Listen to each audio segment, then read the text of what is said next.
오늘 저에게 주신 하나님의 말씀은 신약성경 빌립보서 4장 1절부터 3절까지 말씀입니다. 저희들 함께 봉독하겠습니다. 그러므로 나의 사랑하고 사모하는 형제들, 나의 기쁨이요 면류가 아닌 사랑하는 자들아, 이와 같이 주 안에 서라. 내가 요디아를 권하고 순두개를 권하노니 주 안에서 같은 마음을 품으라. 또 참으로 나와 멍에를 같이한 네게 구하노니 복음에 나와 함께 힘쓰던 저 여인들을 돕고 또한 글레멘드와 그 외에 나의 동역자들을 도우라. 그 이름들이 생명책에 있느니라. 아멘. 기도하겠습니다. 하나님 아버지, 주의 은혜로 지난밤도 하나님의 크신 보호하심 가운데 거하게 하시다가 오늘도 이 새벽 시간 주님께 나와 하나님 말씀 듣게 하시고 또한 기도함으로 이 하루를 시작하게 하시니 감사드립니다. 저희의 심령을 주 성령께서 붙드시사 날마다 회개의 심령 되게 하시고 또한 주의 말씀 앞에 순복하는 심령 되게 하시며 저희의 사명 감당하는 복된 자들 되도록 인도하여 주옵소서. 이 시간에도 주의 은혜를 간절히 구하오며 이 모든 말씀 예수님의 이름으로 기도하옵나이다. 아멘. 오늘은 주 안에 굳게 서라라는 제목으로 하나님 말씀 증거합니다. 저희가 앞서 살펴보았던 빌립보서 3장 17절부터 21절까지 말씀에서 바울은 성도의 시민권이 하늘에 있음을 우리에게 가르쳤습니다. 오늘 본문 4장에 들어서면서 바울은 하늘의 시민권을 가진 자는 그러면 우리가 교회 안에서 어떻게 삶을 살아야 할 것인가라는 아주 구체적이고 또한 명확한 말씀을 우리에게 주고 있습니다. 신앙이라는 것은 개인의 결단부터 시작되지만 그 결단은 반드시 이 교회 안에서 시험을 거치게 되어 있다라는 것입니다. 그래서 오늘 본문은 하늘 시민권을 가진 성도가 교회 안에서 어떻게 굳게 서야 하는지를 분명하게 보여줍니다. 그렇기 때문에 오늘날 현대 교인들이 교회에 가면 여러 가지로 번거롭고 또 이 인간관계가 많이 힘들기 때문에 그냥 집에서 방송으로 예배를 드리는 것으로 만족하는 그러한 일부 교인들이 있는데 일부가 아니죠. 많은 교인들이 있는데 그것은 비성경적이다라는 것을 말씀드립니다. 왜냐하면 우리가 이 교회 안에서 정말로 우리에게 있는 이 신앙이 참된 신앙인지가 언제나 하나님께서는 시험하도록 하셨기 때문에 그렇습니다. 그래서 이곳에서 말씀에 순복해야 우리가 어디를 가든지 말씀대로 살아갈 수 있는 것이거든요. 그래서 사랑하는 성도 여러분, 언제나 우리에게 허락된 이 교회 안에서 하나님의 말씀에 언제나 순복할 수 있는 여러분 되시기를 주의 이름으로 축원드립니다. 오늘 바울은 1절에서 성도들을 사랑하고 사모하는 자, 나의 기쁨이요 면류관이라고 부르고 있습니다. 이것은 단지 목회자의 심정으로 감정적 표현을 하였다라기보다는 이들이야말로 복음 안에서 맺어진 열매를 뜻하는 고백이라고 할 수 있습니다. 바울의 기쁨은 환경이나 어떤 자신이 이루고자 하는 것을 성취해서가 아니라 바로 하나님의 사람들, 즉 복음을 듣고 거듭난 자들이 주 안에 서 있는 것이 바울에게는 가장 큰 기쁨이었기 때문에 그렇습니다. 여기서 중요한 표현이 바로 주 안에라는 표현입니다. 성도가 서야 할 자리는 바울이 배설물이라고 말했던 자기의 의 아니면 자신의 경험, 자신의 감정, 세상의 것들이 아니라 오직 예수 그리스도 안에 있어야 한다라는 것이죠. 에베소서 6장 13절 말씀을 보니까 그러므로 하나님의 전신갑주를 취하라. 이는 악한 날에 너희가 능히 대적하고 모든 일을 행한 후에 서기 위함이라 말씀하고 있습니다. 성도의 신앙이 흔들릴 때는 언제인가? 바로 주 안이 아니라 나의 생각과 감정에 휘둘릴 때 그렇게 되는 것이죠.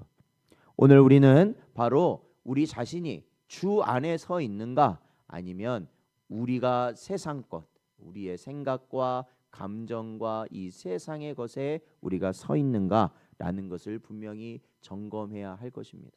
그래서 우리가 염려가 많고 근심이 되고 또한 하나님이 주신 것들을 잘 감당하지 못하는 그러한 마음 가운데 복잡한 마음들이 우리에게 들어올 때 우리는 기억해야 되는 게 뭡니까? 우리가 주 안에 있지 못하는구나. 내가 주 안에 있기를 힘써야 되는구나. 주님의 옷자락을 더 힘있게 붙잡아야겠구나. 그렇죠? 예수님을 쫓아갔던 병든 자들 아시죠? 예수님을 불러도 예수님은 쓰지 않으셨습니다. 그냥 가셨어요. 그러면 그들은 어떻게 합니까? 쫓아갔다라는 거죠. 바로 우리의 신앙이 그러한 모습이 되어야 한다는 것이죠. 그러한 또한 은혜가 있으시기를 축원드립니다. 2절에서 바울은 빌립보 교회 안에 불화의 원인이었던 성도들을 등장시킵니다. 그러니까 빌립보 교회도 똑같아요. 그 안에 같은 성도들끼리 불화가 있었던 거예요. 갈등이 있었던 겁니다. 싸움이 있었던 겁니다. 그 대표적인 인물이 누구였냐면 유오디아와 순두계였다라는 겁니다. 이들이 아마도 이 교회 안에서 이렇게 싸우는, 보통 이게 갈등이 있는 인물들은 보면은 교회 안에서 그래도 여러 일을 감당하는 분들이에요. 그러니까 아마 이 두 사람도 이 빌립보 교회 안에서 중요한 일들을 하는 자들이었을 겁니다. 그런데 맞지 않았던 거죠. 서로가 맞지 않았던 거예요. 그래서 갈등이 있었고, 그러다 보니까 이 두 사람의 갈등으로 끝나는 게 아니라 사실은 이 두 사람을 편드는 사람들이 또 있어요. 보면 그죠? 유오디에와 순두계, 그들을 각각 편드는 사람들이 있었을 거고, 그러면 이 분쟁이 커지게 되는 거죠. 교회에 분란이 일어나게 된다라는 겁니다. 그러니까 이 바울은 특별히 이 두 사람의 이름을 거론을 하면서 이 두 사람을 개인적으로 공격하라는 게 아니에요. 바울은 그런 의미에서 이름을 거론한 것이 아니라 바울은 교회의 일치를 지키기 위한 목회적 결단으로 그는 이 서신에 그 두 사람의 이름을 기록했다라는 겁니다. 그러니까 여러분, 성경에 이름이 기록됐다고 해서 꼭 좋은 건 아닌 것 같아요. 그렇죠? 여기서 문제의 핵심은, 그러니까 이 갈등의 이 핵심은 뭐냐? 바울은 유오디아가 옳다, 순두계가 옳다, 이것을 말하는 게 아닙니다. 중요한 건 뭐냐면 그들이 갈등을 겪는 이유는 뭐냐면 같은 마음을 품지 못했기 때문이다라고 말하고 있습니다. 여기서 말하는 같은 마음은 서로의 의견을 일치하라 이런 말이 아니에요. 서로의 의견을 일치하라, 누구의 의견을 따라가라 이런 의미가 아닙니다. 오히려 누구의 마음을 품어야 되느냐? 바로 예수 그리스도의 마음을 각각 품어야 한다라는 것이죠. 그러니까 예수 그리스도의 마음으로 하나가 되라는 겁니다. 서로가 맞다 틀리다, 네가 맞다 내가 맞다, 이게 중요한 게 아니라 모두가 예수 그리스도의 마음을 품는 것이 교회라는 겁니다. 빌립보서 2장 5절 말씀을 보면 너희 안에 이 마음을 품으라 곧 그리스도 예수의 마음이니라고 바울은 말하고 있습니다. 여러분, 교회 안에 일어나는 대부분의 갈등은 어떻게 일어나게 됩니까? 제가 경험한 바로도 그렇지만 절대 진리 때문에 일어나는 일은 없습니다. 그것 때문에 싸우지 않아요. 다 뭐 때문에 싸워요? 뭐 쉽게 말하면 라면을 먼저 넣어야 되느냐, 스프를 먼저 넣어야 되느냐, 그것 갖고 싸우는 겁니다. 그거 갖고 싸우는 거예요. 이게 맛있다, 저게 맛있다. 그러니까 서로가 그거 가지고 싸우는 거지, 절대 예수 그리스도의 십자가를 놓고 싸우는 사람은 없습니다. 그것 때문에 싸우지 않아요. 그러니까 그러한 관계적인 일 때문에 생긴다는 것이죠. 그런데 그러한 이 모든 갈등의 해결의 길은요, 답은 딱 한 가지입니다. 이게 정말로 중요한 건데 어떤 갈등이든지 상관없습니다. 중요한 것은 답은 한 가지라는 겁니다. 뭐냐? 다시 주 안으로 돌아가는 것. 그리고 다시 예수 그리스도의 마음을 품는 것입니다. 그거밖에 없습니다. 3절에서 사도 바울은 이러한 교회의 갈등을 방치하지 않고 이 교회 공동체 전체, 빌립보 교인들 전체가 이 문제를 함께 해결해야 된다라고 바울은 말하고 있습니다. 신앙의 문제는 개인의 문제로 남겨둘수록 상처가 깊어지는 것입니다. 그래서 항상 우리 성도들은 다른 성도들을 어떻게 살펴야 되는 게 그런 겁니다. 왜요? 나는 상처받지 않은 일이지만 누군가는 상처받을 수 있는 일이거든요. 그렇기 때문에 나가 괜찮다고 해서 넘어갈 게 아니라 다른 사람들의 심령을 항상 살펴야 되는 것이죠. 그게 교회가 함께 모여서 예배하는 이유입니다. 멍에를 같이 한 자는 복음의 짐을 함께 져온 신실한 동역자인 빌립보의 성도들을 의미합니다. 바울은 그들에게 이 갈등을 함께 풀어달라고 부탁하고 있는 겁니다. 갈라디아서 6장 2절 말씀을 보면 너희가 짐을 서로 지라 그리하여 그리스도의 법을 성취하라 말하고 있습니다. 안타깝게 생각되나 현실에서 교회는 갈등이 없는 곳이 아닙니다. 갈등이 없는 게 아니에요.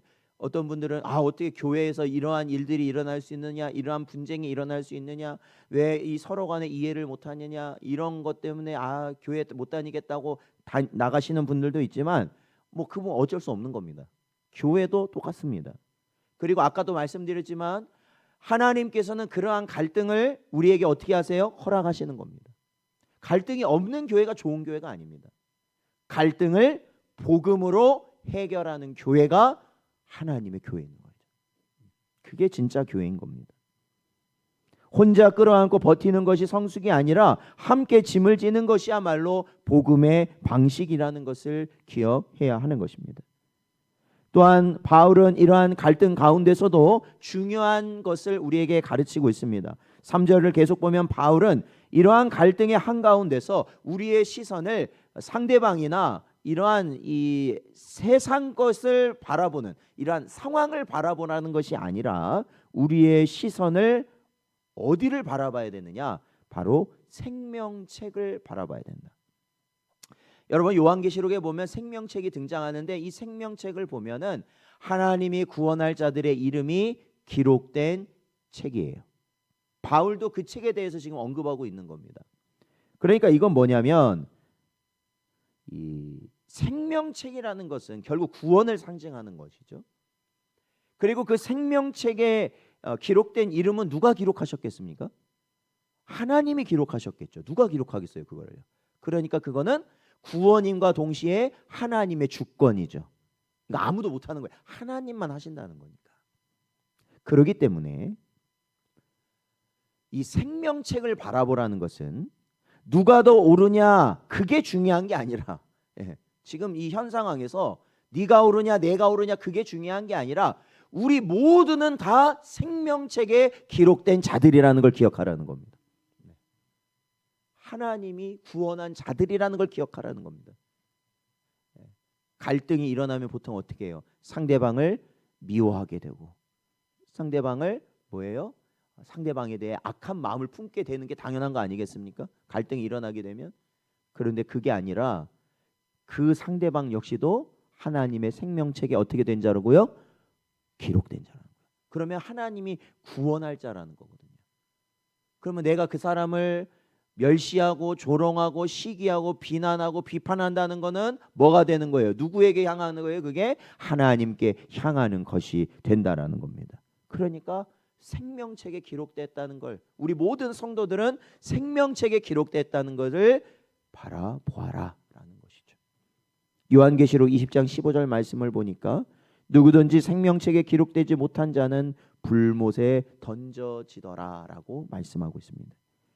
교회 안에서의 다툼은 영원한 관점에서 보자면 하나님 나라 관점에서 보자면 그것은 진짜 먼지만 안 한 겁니다. 아무것도 안 한 거예요. 라면을 생으로 먹던 라면만 끓여 먹던 스프를 생으로 스프만 먹던 그건 아무 중요한 게 아니라는 거예요. 그거 가지고 왈가왈부할 필요가 없다라는 거예요. 어떻게든 먹으면 되는 거니까. 그렇기 때문에 우리는 생명책에 기록된 자로서 경쟁자가 아니라 하나님의 권속들, 하나님의 자녀들. 그러니까 우리는 다 뭐예요? 형제 자매라는 거죠. 그래서 형제 자매라는 거죠. 그렇게 보아야 한다는 겁니다. 오늘 본문은 하늘 시민으로 사는 성도의 삶이 교회 안에서 어떻게 드러나야 하는지를 보여줍니다. 주 안에서 굳게 서고 갈등을 방치하지 말고 복음의 동역자로 서로 돕고 생명책에 기록된 자로서 서로를 바라보라. 이것이 말로 복음으로 세워지는 교회의 모습이라는 거죠. 오늘 하루도 주 안에 굳게 서시는 여러분 되시길 바랍니다.